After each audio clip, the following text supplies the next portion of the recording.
एक भजन सुरेश वाडेकर जी ने भी गाया है। इसका म्यूजिक डायरेक्टर इसके म्यूजिक डायरेक्टर सतीश नेहरा जी है, जो रविंद्र जैन जी के शिष्य हैं।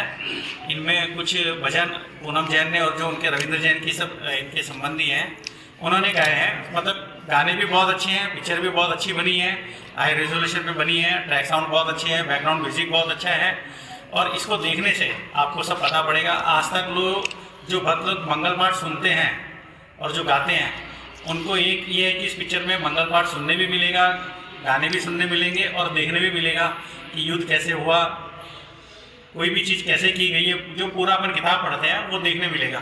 तो इससे क्या है कि जो आने वाली नई पीढ़ी है उसको भी मालूम पड़ता है, क्योंकि क्या पढ़ने में चीज़ें याद नहीं रहती है और देखने में स्मरण रहता है। तो पिक्चर बनाने का एक ही ये मन था, इसीलिए हमने पिक्चर बनाई है। और सनातन की पिक्चर कोई जल्दी से बनाता नहीं है। मुझे तो अफसोस हो रहा है कि लोग अपने सनातनियों की पिक्चर देखना पसंद नहीं करते हैं, लेकिन अब अपने को जागरूक होना चाहिए। मैं आप सब लोगों से नम्र निवेदन करता हूं, क्योंकि आप जितने भी प्रेस वाले हैं आप कुछ भी कर सकते हैं, दुनिया को हिलाना आपके हाथ में है। तो अगर आप लोग चाहेंगे तो सबको थोड़ा सा अच्छे से और प्रेरित कीजिएगा। आप भी अगर इसकी अच्छे से प्रचार प्रसार करेंगे तो लोगों को सब प्रेरित होंगे।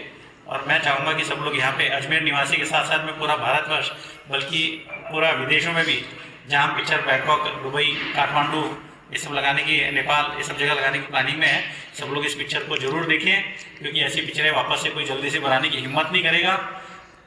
तो यही मेरा आप फिल्म की शूटिंग कहाँ पर की गई है और कितने दिन चली? फिल्म की शूटिंग हमने झुन्नू के आगे, झुन्नू डिस्ट्रिक्ट में यलसीसर गांव है, वहाँ की 27 दिन फिल्म की शूटिंग चली है जी। वहाँ पे हमने 5-6-7 हवेलियाँ ली थी। उन हवेलियों में थी हमारे 4 गेस्ट। हवेलियाँ आपको अच्छी जिसमें बड़े बड़े हीरो काम करते हैं, वैसे में भी आपको ये हवेलियाँ देखने नहीं मिलेगी, क्योंकि ये हवेलियाँ सार्वजनिक तौर पे किसी को दिखाई नहीं जाती है। ये कलाकार कौन है इसमें? मुख्य कलाकार एक्चुअली में क्या था कि हम बड़े कलाकारों को ले सकते थे। इस पिक्चर को बनाना चाहो तो कल बाहुबली की जैसी भी बना सकते हो, लेकिन इसमें क्या है कि इसको देखने वाले जितने लोग हैं पिक्चर को, इसलिए इसमें नहीं लिए बड़े कलाकार नहीं लिए। इसमें हमने वही कलाकार लिए जो दादी जी के भक्त लोग हैं, जो दादी जी को जानते हैं, जिससे कि वो उस भाव में उसमें काम कर पाएंगे।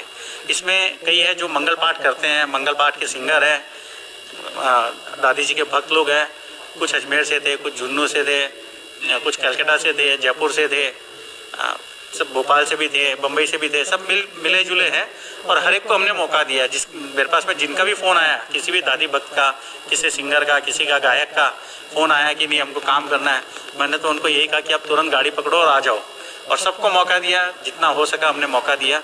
उसका कारण भी यही था कि वो ज़्यादा से ज़्यादा प्रचार प्रसार कर पाएंगे, क्योंकि एक छोटी कम्युनिटी है इस पिक्चर को देखने वाली, तो इसलिए हमने उन सबको मौका दिया है। राजस्थान सरकार से इस फिल्म को टैक्स फ्री कराने के लिए कुछ वार्तालाप?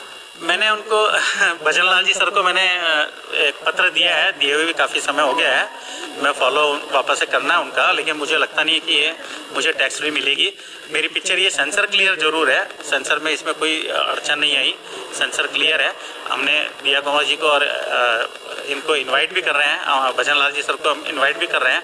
इसके अलावा भी कुछ लोगों को, मंत्रियों को, काफ़ी को हम इनवाइट कर रहे हैं प्रीमियर पे। अब देखते हैं कौन कौन आते हैं और कैसे क्या होता है। हमारी पूरी कोशिश रहेगी कि ये सब लोग आए, क्योंकि राजस्थान के थीम पर फिल्म बनाने वाले कोई है ही नहीं आज की तारीख में। क्योंकि इसका कई कारण है कि राजस्थान सरकार की उदासीनता है। अब थोड़े से दिया कुमारी मैम कुछ एक्टिव हो रही है, उन्होंने आईफा यहाँ लेकर के भी आ रहे हैं, कुछ 100 एकड़ ज़मीन भी ये लोग दे रहे हैं।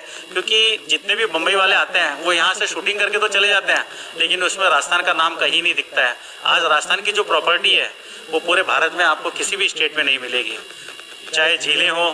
फरवरी को मोटी सेठानी का प्रीमियर कर रहे हैं जयपुर में, 27 फरवरी को पूरे भारत में ये 40 से 50 शहरों में रिलीज़ हो रही है पिक्चर। इस पिक्चर को बनाने का मकसद ये था कि झुन्नू वाली दादी जी का भारत में सबसे बड़ा मंदिर है और एशिया का ये 2nd नंबर मंदिर है, लेकिन इसकी विख्यातता अभी तक इतनी लेवल पर नहीं है जितनी होनी चाहिए। कुछ तो राजस्थान सरकार की उदासीनता है और कुछ लोगों को अज्ञानता है कि मालूम ही नहीं है कि भारत का सबसे बड़ा मंदिर राजस्थान में झुन्नू में ये है स्थित है। तो इसी कारण से हमने इनकी ये पिक्चर बनाई है। इसमें जो नारायणी है झुन्नू वाली दादी जी, उनका इतिहास ये था कि ये द्वापर के युग में अभिमन्यु की पत्नी थी, कृष्ण की भानज थी। और विराट की पुत्री थी। जब अभिमन्यु जी वीरगति को प्राप्त हुए थे तब इनको सती होने का उस वक्त मन था, क्योंकि उस वक्त सती होने की प्रथा थी। लेकिन इनके गर्भ में शिशु होने से कृष्ण भगवान ने इनको रोक लिए थे। उसके दो कारण थे कि पांडवों का वंश चलाने वाला केवल एक ही बालक बचेगा, दूसरा उनकी भागवत सबसे पहले यही कराएंगे।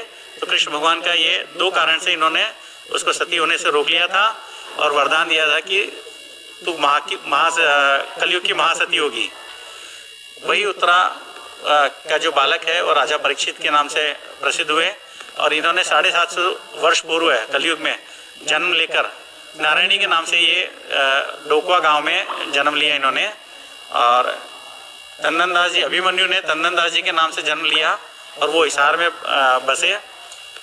तो मुकलावे के दिन इनकी फिर से वही इस तरह से युद्ध में तन्नन जी की वीरगति पे प्राप्त होने पे इन्होंने सतीत्व रूप लिया था।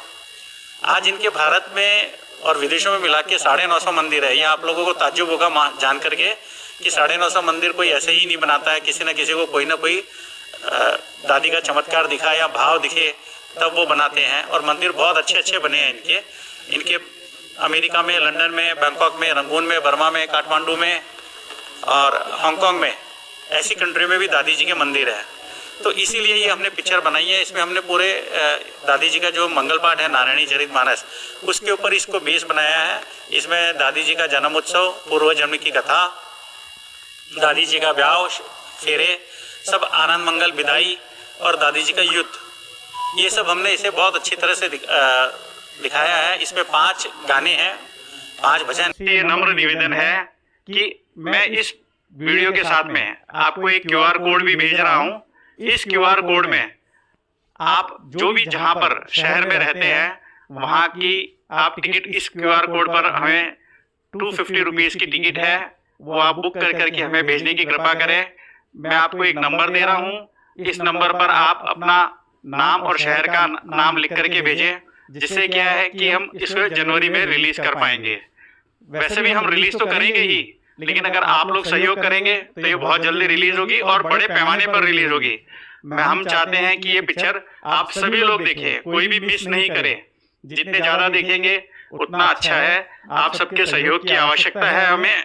इसलिए मेरी एक बार आप सबसे प्रार्थना है कि इस पिक्चर को देखने के लिए इस QR कोड पर आप अपनी टिकट बुक कराएं।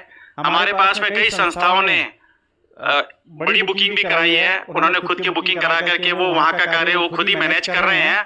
अगर ऐसा भी कोई है तो वो भी कर सकते हैं। सबके लिए शहर सारी स्वीकार है, क्योंकि हर जगह 150 शहर में एक साथ दिखाना पॉसिबल नहीं हो पा रहा है। फिर भी हम पूरा प्रयास कर रहे हैं कि 150 नहीं, 200 नहीं, 250 लोग शहरों में श्री दादी जी की पिक्चर लगे। और मेरा आप सभी से निवेदन है, महिलाएं तो सारी अग्रसर रहती है, लेकिन महिलाओं की जिम्मेदारी है कि वो अपने पूरे परिवार के साथ में इस पिक्चर को देखे। पिक्चर बहुत सुंदर बनी है। मेरे को इस पिक्चर में अड़चन नहीं आई है। सारा दादी का आशीर्वाद है, मेरी माँ की कृपा है कि उन्होंने मुझे कहीं अड़चन नहीं आने दिया। पिक्चर आप लोगों की कृपा से इसके में 5 गाने हैं, बहुत सुंदर है। आप सुनेंगे तो आप बहुत भावुक होंगे। और पिक्चर हमने पूरी तन मन धन से श्रेष्ठ बनाने की कृपा की है। तो एक बार मेरा आपसे फिर निवेदन है, मैं आपको एक टेक्स्ट मैसेज में मोबाइल नंबर दे रहा हूँ, मेरी बेटी का नंबर है, उसको आप मैसेज कर सकते हैं। हम उस पर आप डिटेल दे सकते हैं, उसको व्हाट्सएप कर सकते हैं। सारा काम वही देख रही है। तो आप कृपया मुझे सहयोग करें और एक QR कोड इस पे संलग्न है, आप उसमें अपनी टिकट बुक कराने की कृपा करें। जिसकी पहली ज़्यादा बुकिंग होगी उस शहर में पहले दिखाई जाएगी। जय श्री दादी की, जय मोटी सेठानी की।